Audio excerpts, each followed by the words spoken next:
The following is a legal advertisement from Gwendolyn J. Stirk and the Family Law Group. This does not constitute legal advice and should not be construed as such. This podcast is for informational and educational purposes only. Hi, this is Reagan Freitag with the Gwendolyn J. Stirk Family Law Group. And I'm Gwendolyn Stirk, and we're here today to talk about the elimination of custody in Illinois. Custody. When I think of custody, I think of when I used to practice criminal defense, when my clients were in custody. Well, there you go. That's one more use of the word custody. Another use of the word custody was the traditional reference to parenting, whether somebody had sole custody or joint custody.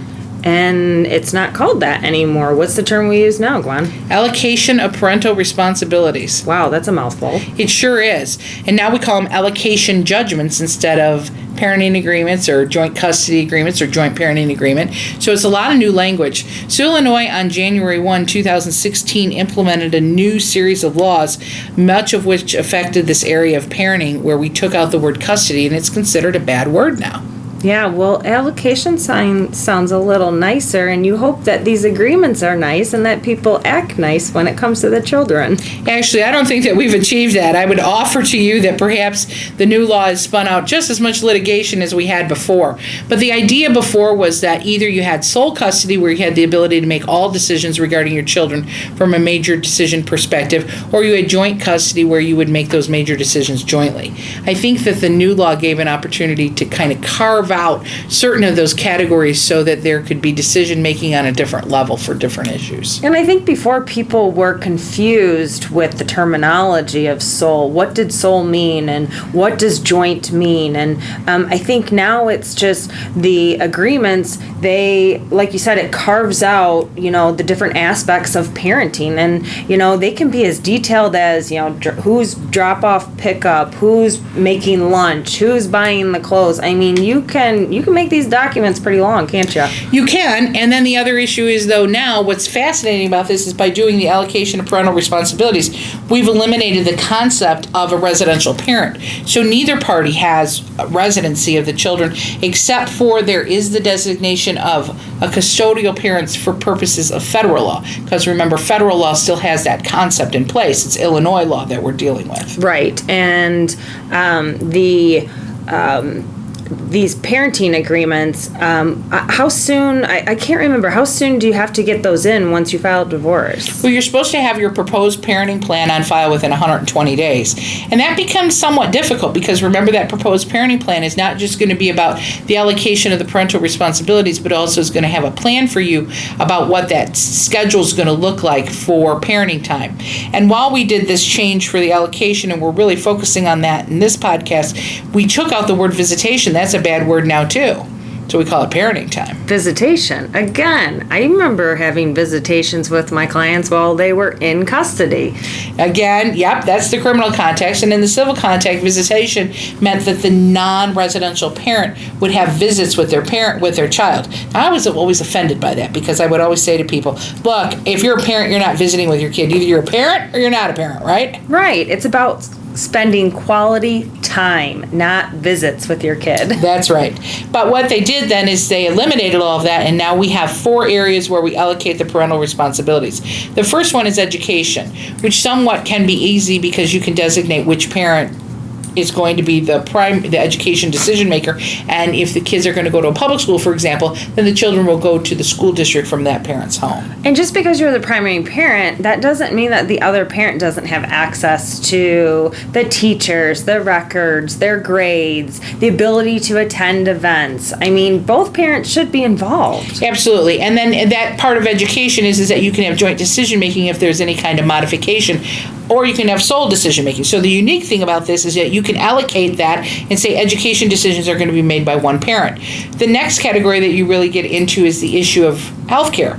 So for example, if you have a parent, one parent is a dentist and the other parent is a physician, you might want to have the parent who's the physician make final decisions with regard to medical care, and the parent that's the dentist make final decisions regarding the dental care. Right. I mean, that's just where they have more knowledge in the area, and that's probably how they parented and did things while they were married, and you want to continue that even after the divorce. Right. And if you do want to have joint decision making, we can provide provide, different scenarios in the agreement that one parent might take them to the doctor appointments, but if there's a major medical decision, then you're going to make those decisions jointly. Well, that makes sense. Now, over the years that I practiced, I would tell you that I have had a handful of cases where we've had conflicts over what's the proper medical decisions, and if the parents couldn't agree, the court has to decide. But I would tell you that that is probably the least controversial, because who knows, if your kid has cancer, should you give the child chemo or radiation? Really, you're going to look to the doctor, don't you think? Yeah, I would think so. And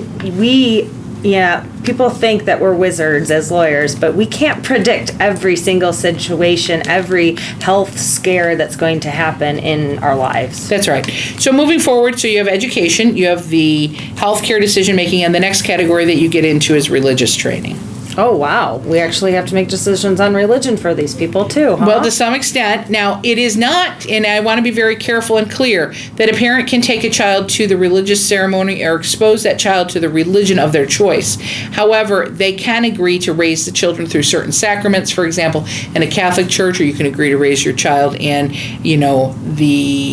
as a Buddhist, you can agree to raise them. As Christian, you can put that in there for certain standard as what the agreement was, and of course that can evolve over time as well. And isn't it true that you can say one parent is Catholic, one is Jewish, that they can agree to implement and share both of those religious views? Right. They can, and they can expose the child, like I said, to both of those religions, and maybe get to a certain point that they take the sacraments in one church and they attend the religious ceremonies in the other, or attend the feast, for example, and the various ceremonies in the Jewish faith. So that's a very interesting combination. And religion, again, somewhat controversial, but generally not going to be a major issue. The last category, I think, is the biggest issue that we have out there, and that is extracurricular activities. Biggest area of litigation. Absolutely. Because now we're talking about time and money. Absolutely. And we're also talking about parenting time, where you're trying to get into a situation of, should you enroll the child? Should you not enroll the child? What's appropriate? What's not? Are you going to be taking somebody's parenting time away? Or what if one parent wants to have the child train for the Olympics? I've had that happen, and the other parent didn't. Well, nowadays, my goodness, these kids are involved in so many extracurricular activities. I think it's, whether these parents are keeping up with the Joneses, or they think their kid's going to be the next MLB or NFL player. I mean, come on. It's hard for me to keep up with it. I don't even understand all of it. I heard one, they're now traveling cheerleading. Well, here's my question. I don't mean to be dumb, but who they cheerleading for? Just each other? Yeah, I don't get it. Oh, wait, don't you remember that movie? Kirsten Dunst was in it? I don't know. It was a funny movie. Well, it's just crazy. I don't understand that level of extracurricular, but I will tell you that this is a controversial area. So there's a couple ways to determine how you're going to make decisions. One is you can put one parent in charge. Two, you can have it a joint decision. Three, you can cap out the number of activities that a child can participate in a various school year or in a semester of school. And then the last thing, which I think has an interesting impact, is put a cap on how much you're going to spend. Absolutely, because like we just said, this can get a little out of control, and let's save the money for college or whatever's next in this kid's life. Right. So the bottom line is that this is a modern concept, this allocation of parental responsibilities. It's the new way that we allocate those responsibilities. I will tell you, as a practitioner, some people have the perception that this is a way of giving everybody an award. So think about it this way. Remember when you were a kid on the playing field? Well, when I was a kid, one person got the trophy and the rest of everybody went home, and too bad, so sad.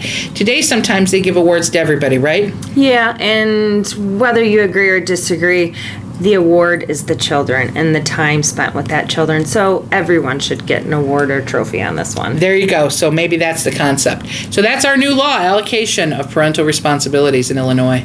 The proceeding was a legal advertisement from Gwendolyn J. Stirk and the Family Law Group.